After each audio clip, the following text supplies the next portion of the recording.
Indonesia terkenal dengan cerita rakyatnya. Salah satu contohnya adalah cerita rakyat Yogyakarta asal-usul Nyi Roro Kidul. Kisah ini melegenda, banyak yang mempercayai mitos keberadaan Nyi Roro Kidul sebagai penguasa Laut Selatan. Nyi Roro Kidul digambarkan sebagai wanita cantik berbaju hijau yang tinggal di sebuah istana di pantai selatan. Banyak versi tentang asal-muasal keberadaan Nyi Roro Kidul yang ada. Salah satu versi yang banyak diketahui adalah mantan Nyi Roro Kidul adalah anak dari Raja Siliwangi ke-6. Nah, begitulah ceritanya. Konon di negeri Jawa, tepatnya di daerah yang disebut Pajajaran, dahulu kala ada sebuah kerajaan yang diperintah oleh Prabu Siliwangi ke-6. Prabu Siliwang memiliki kegemaran berburu binatang di padang pasir. Suatu ketika dia sedang berburu dan tanpa sadar pergi lebih jauh ke dalam hutan. Prabu Siliwangi tidak dapat menemukan jalan keluar dari hutan tersebut. Berpaling mencari jalan keluar, Prabu Siliwangi tiba-tiba bertemu dengan seorang wanita cantik di hutan. Prabu Siliwangi merasa lega dan segera menghampirinya. Setelah berkenalan, diketahui wanita cantik ini sudah lama tinggal di hutan. Wanita itu mengikuti dan menunjukkan jalan keluar dari hutan, tetapi dengan syarat Prabu Siliwangi harus tinggal di istananya selama beberapa hari. Singkatnya, Prabu Siliwangi menyetujui persyaratan tersebut dan menetap di istana wanita cantik itu selama beberapa hari. Prabu Siliwangi tinggal lebih lama dari yang direncanakan karena Prabu Siliwangi jatuh cinta dengan wanita tersebut dan kemudian mereka menikah. Selang beberapa waktu, Prabu Siliwangi kembali ke kerajaannya seorang diri tanpa istrinya. Ketika mereka sampai di kerajaan, semua orang senang mengetahui bahwa raja telah kembali. Mereka mengira raja sudah mati karena dia tidak berada di istananya selama beberapa hari. Prabu Siliwangi mendapatkan beberapa hasil karya yang ditinggalkannya selama berada di hutan. Hingga beberapa bulan berlalu dan ia mulai melupakan keberadaan istrinya di hutan. Suatu malam, ketika Prabu Siliwangi sedang tertidur lelap, tiba-tiba dia dikejutkan oleh tangisan seorang anak kecil. Kemudian raja segera bangun dan menghampiri sumber suara bayi tersebut yang muncul dari depan pintu istana. Prabu bingung dengan anak itu tapi tetap menyukainya. Selama kebingungan ini, asap dan cahaya putih muncul di depan Prabu Siliwangi. Perlahan asap itu menjelma menjadi sesosok perempuan yang tak lain adalah istri Prabu Siliwangi. Wanita itu berkata bahwa bayi itu adalah anak mereka dan dia meminta raja untuk merawatnya seperti manusia. Dia tidak punya waktu untuk bertanya banyak kepada istrinya, dia menghilang lagi dalam sekejap mata.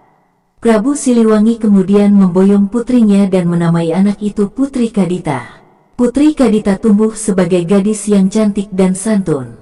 Kecantikan Putri Kadita terkadang mengingatkan Prabu Siliwangi pada istrinya.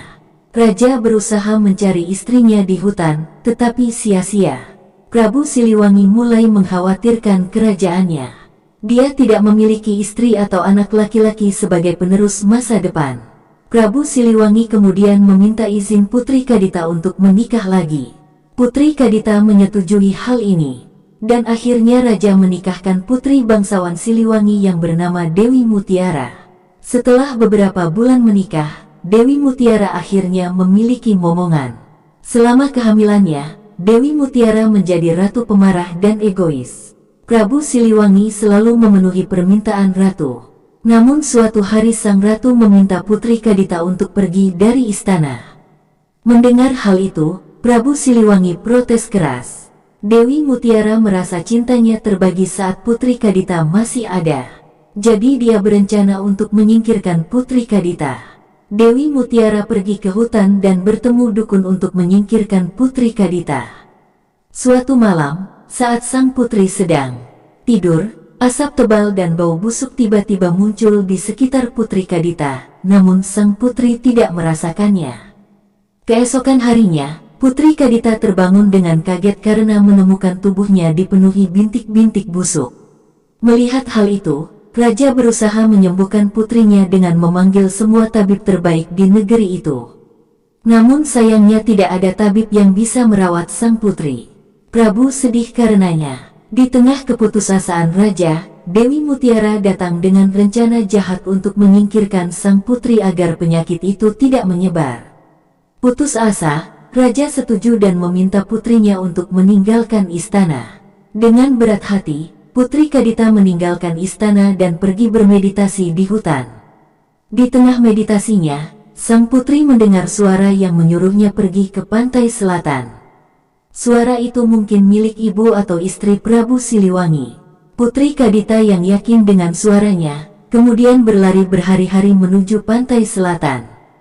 Ketika dia sampai di pantai selatan, suara ibunya terdengar lagi dan dia memerintahkan agar Putri Kadita dibuang ke air.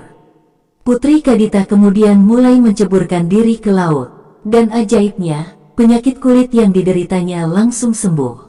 Putri Kadita akhirnya memutuskan untuk tinggal di laut dan membangun istana serta mengumpulkan ribuan prajurit. Dari situ, Putri Kadita dikenal sebagai Nyi Roro Kidul atau Ratu Pantai Selatan. Ini adalah cerita dari cerita rakyat Yogyakarta, asal-usul Nyi Roro Kidul.